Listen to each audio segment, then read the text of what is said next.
Hi, this is Martin Veach for Mining Magazine, Australia Mining Monthly. I'm here today to talk about digital underground, and I'm delighted to say that my guest in the studio, rather across a very long line indeed, is Andreas Prill, who is acting business line manager for digitalization at Epiroc Australia. Andreas, welcome. Thank you very much for having me, Martin. My pleasure. Andreas, such a big topic, but we've only got a short amount of time to cover this huge area. Maybe you could start off by saying, what Epiroc's general view is on underground digitalization, how that's going, and what are some of the key drivers towards that trend? Yeah, very good question. Our CEO said a little while ago that there are three major technology shifts ongoing that are making the mining industry more productive and sustainable. And those three key technologies are automation, digitalization, and electrification.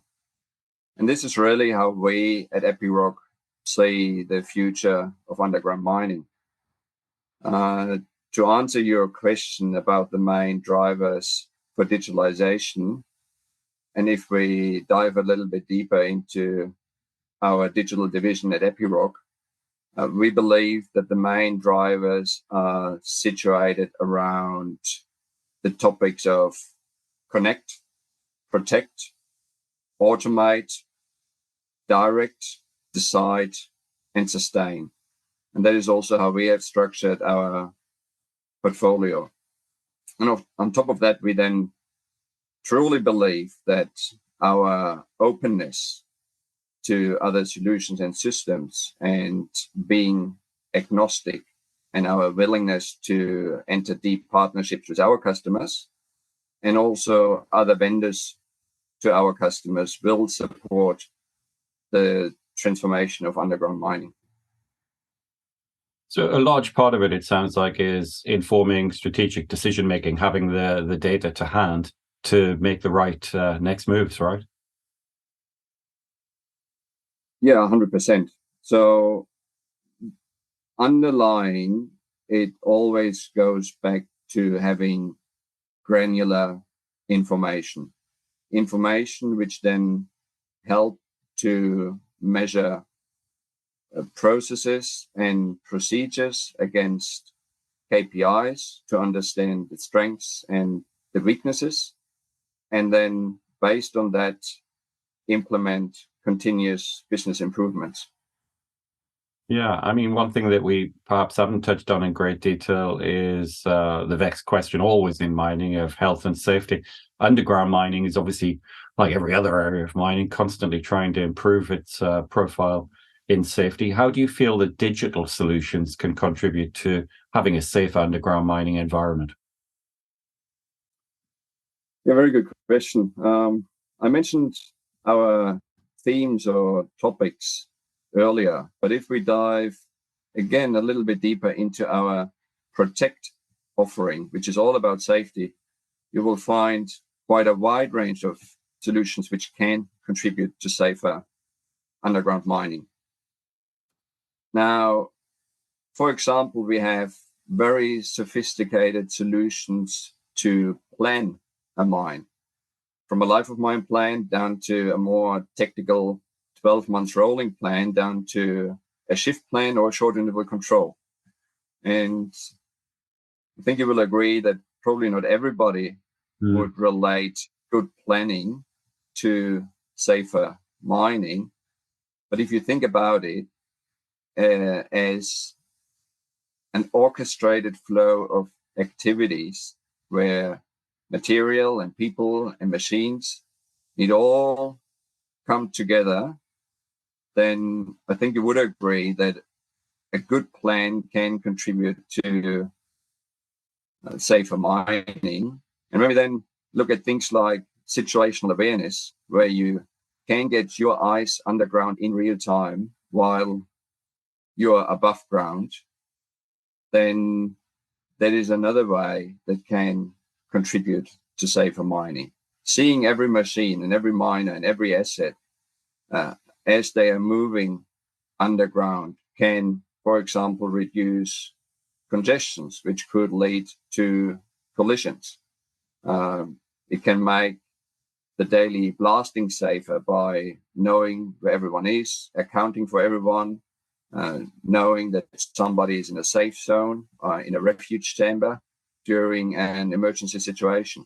And then if you add environmental monitoring from gas sensors and adjust the airflow accordingly, or if we think about rock stress, rock movement sensors from smart rock bolts, then that all contributes to a single pane of glass, which supports to make better decisions in a shorter period of time.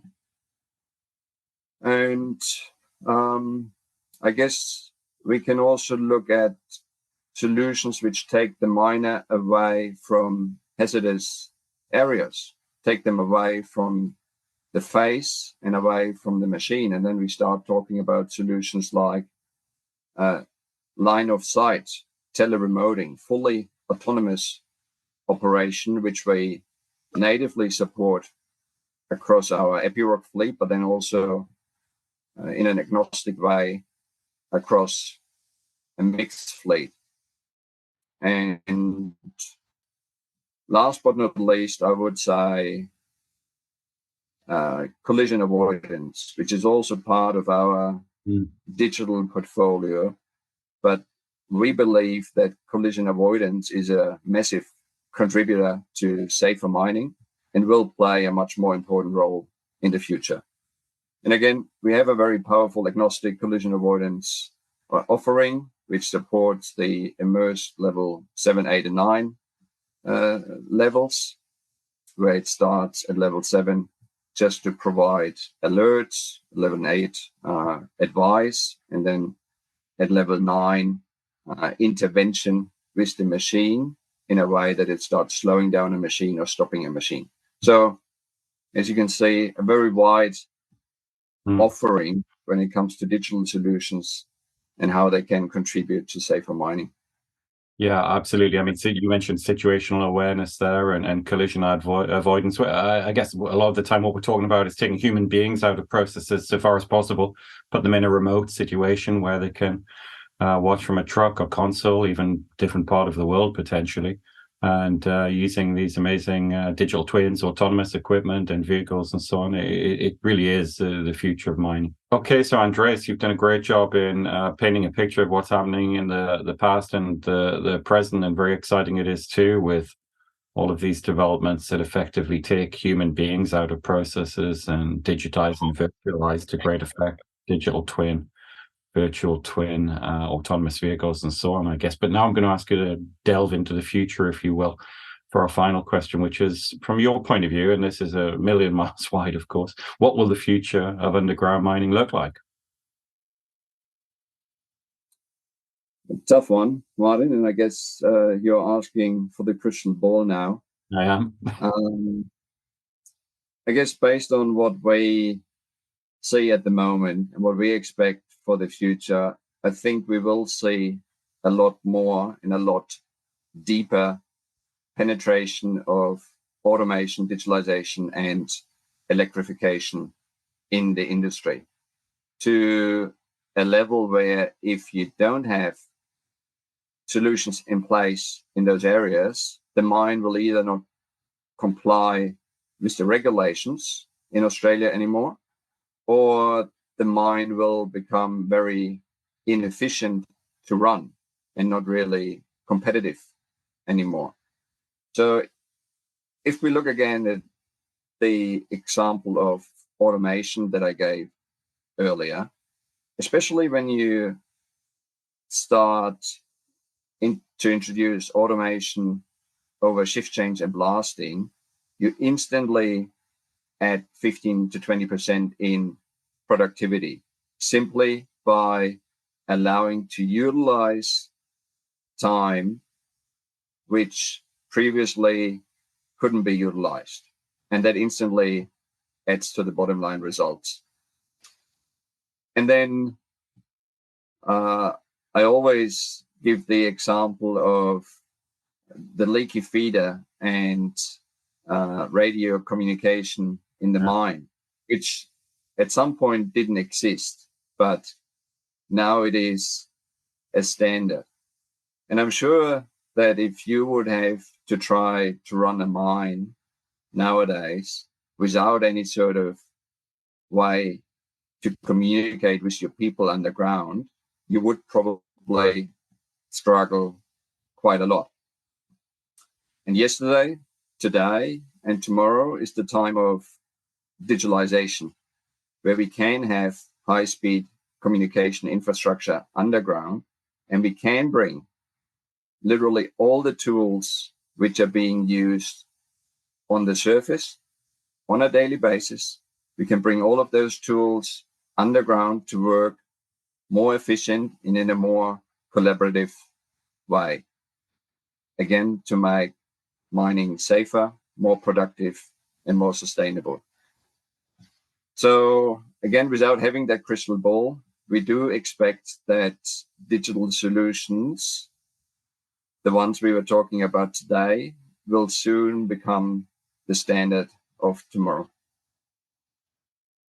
Absolutely. Andreas, you did a great job. I want to thank you. That was Andreas Prill for Epiroc Australia. This has been Modern Veach for Mining Magazine, Australia Mining Monthly. It's been a special report into the future of digital underground mining. Join us again next time. Thank you so much for your time.